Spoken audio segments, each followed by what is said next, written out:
We wish to make it clear that we stand with the doctors in this strike and their demands. It is our understanding that the doctors are not fighting for themselves. They are fighting for Kenyans, and especially those with no capacity to seek health services in private hospitals, and therefore must make do with public hospitals. In asking for health budget to be raised to 15%, the doctors are fighting for better health services for Kenyans. In demanding that the government operationalizes the Facility Improvement Fund, the doctors are fighting for the people of Kenya against a government that does not understand and does not care. We have seen the casual, reckless, incompetent, and overly simplistic manner in which the Health Cabinet Secretary has handled this matter so far. It is incompetence of the worst type for the Cabinet Secretary to keep lamenting that the National Treasury has not given her money. It is not for the doctors or Kenyans to look for money from the National Treasury. That is the work of the Cabinet Secretary. We are dealing with the government. Both the National Treasury and the Ministry of Health are under the Kenya Kwanza administration.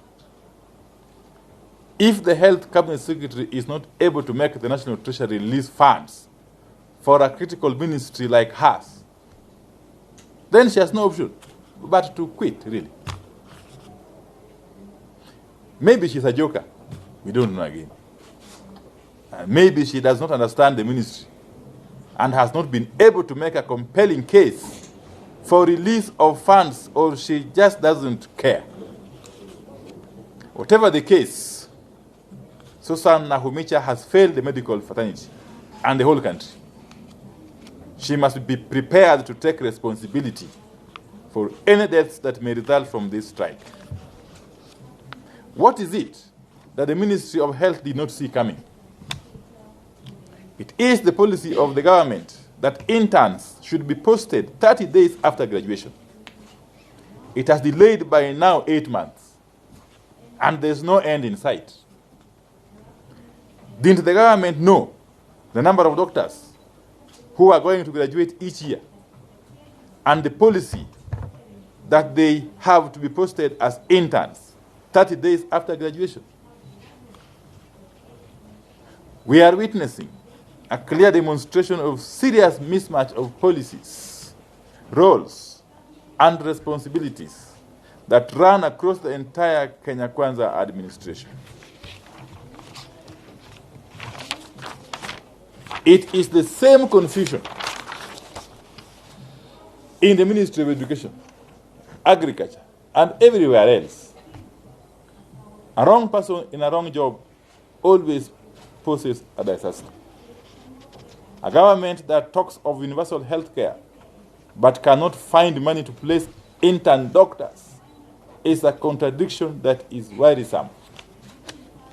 Throughout the standoff leading to the imminent strike now, the Ministry of Health has acted like an uncaring bystander.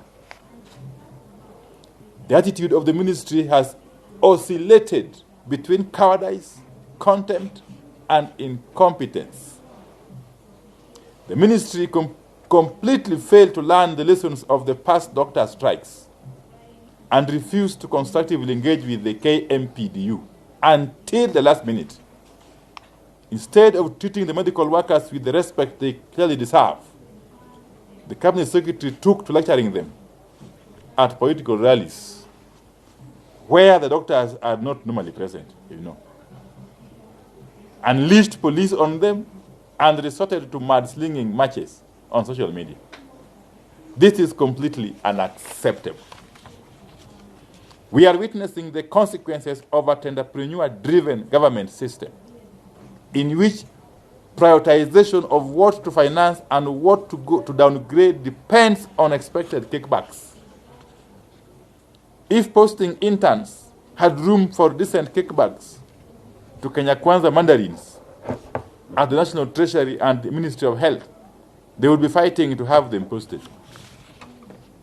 That is why there is money for affordable housing, alleged subsidized fertilizers, and edible oils, but none for intern doctors. That is how pathetic it has become.